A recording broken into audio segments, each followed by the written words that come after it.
Hello everyone, welcome to Stilt video series.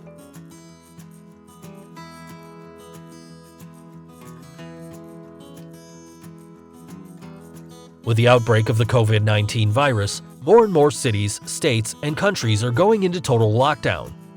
With the infection spreading and the USA announcing more and more cases every day, people are advised to stay at home to prevent the virus from spreading even further. While this might not be an issue for those that can take their work at home, it's not an option for everyone. Some people that are working in industries that require physical proximity, that is, entertainment, venues, supplies, etc., do not have that luxury.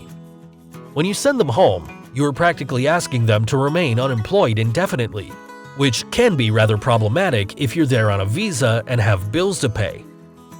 What can you do when your workplace is no longer bringing the profit you need? Can you do anything to ensure you won't be thrown out of your house or that you won't starve? In this case, COVID-19 financial relief might help you out, but you also need to know what to do next. Federal relief options and assistance. When a disaster like this appears, the government provides federal relief to those that are in serious need of it. With the coronavirus travel ban, some people cannot even go back to their own countries, and if they do, they risk losing their visa. As a result, all they can do is stay on lockdown and hope that unemployment will not kick them out of their houses. However, if you do your research right, you will see that there are several relief options that you may be eligible for.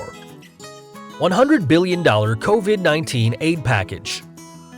With more and more people going into forced unemployment, Donald Trump signed the $100 billion COVID-19 aid package on Wednesday, March 18th. This package means to offer free coronavirus tests for those that require it, but also to act as insurance for those that are on sick pay, family leave, or unemployed. As per the claims of Mitch Mitchell, Senate Majority Leader, this is literally the worst time in living memory to pile even more burdens and costs onto small businesses, which are themselves fighting to stay alive, unless we back it up with major assistance. This package is a result of those thoughts, in order to back up the future economy of the country. $1 trillion economic stimulus. In order to help with the economic crisis, the Senate Republicans have also rolled out a $1 trillion economic stimulus package. This proposal means to aid those that are affected by the coronavirus fallout. This will provide direct financial help for those who lost their jobs because of the virus, stabilizing the company and protecting their jobs. It also offers quick relief for those who have a small business and are dangerously close to filing bankruptcy due to the COVID-19. New 2020 tax deadline. Taxes represent one of the most pressing matters, and it can be quite inconvenient to pay them all right now, particularly when you aren't making any actual profit. This is why the IRS extended the tax filing deadline to the 15th of July, initially on the 15th of April. Keep in mind that you may want to check with the government's website first and follow the directions that have been made public for your tax returns. Eviction and foreclosure moratorium. The federal government also made a national eviction and foreclosure moratorium for those who have mortgages backed by Freddie Mac and Fannie Mae Enterprises, along with the Federal Housing Administration. If you do not qualify for the moratorium, you might want to ask whether you can skip a payment or two without being penalized. Obviously, you will pay them back later on.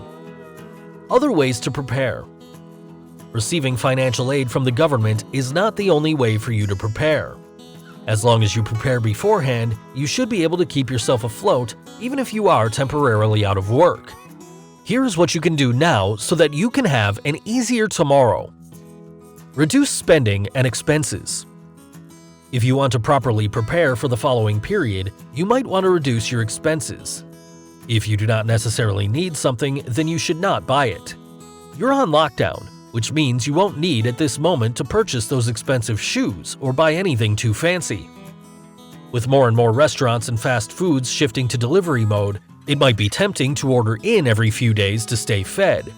But why not take advantage of this free time and actually cook your own recipes?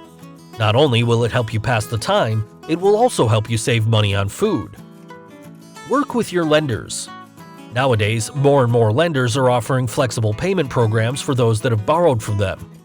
For instance, some banks and private lenders have bumped the payment schedule so that people would not have to pay anything for the next 3 months. This is quite convenient, particularly when the lockdown is not allowing you to make any profit. This is why you should talk to your lender. It is very likely that they will understand the situation and will be willing to temporarily put your payments on pause, at least until things calm down. Reduce student loan payments. During this crisis moment, more and more students on an F1 visa are also affected. Since there is no income from parents or working or graduate students, you also find yourself in the impossibility to make the payments. If you cannot completely bump the payments, talk to your lender to see if you can reduce the payment amount. If you don't have to pay as much, the financial after effect will not hit you that hard. Start building emergency savings if you can. It may seem impossible at this point, but if you have the possibility, try setting aside as much as you can. Let's say that you're not yet at the point of a full lockdown, but you can never know what the future might bring. Even a work-from-home job may seem uncertain at some point because you can't be sure whether your contacts or suppliers may still be available in the future. For as long as you can, and as long as you have income, try setting aside as much as you can. This should be easier to do now since pretty much every bar, restaurant, or place of entertainment is closed. Take advantage and save up that money. Later, you'll be thankful for this. We don't know for certain how this situation will unfold in the future. However, as a responsible person, it is best to stay indoors as much as possible and be safe. In the meantime, you should focus on what's important and take all the steps necessary to have a comfortable life along with a surviving business. We hope this video has been helpful to you. At Stilt, we provide financial services for immigrants and the underserved. Subscribe to our channel and visit stilt.com for more details.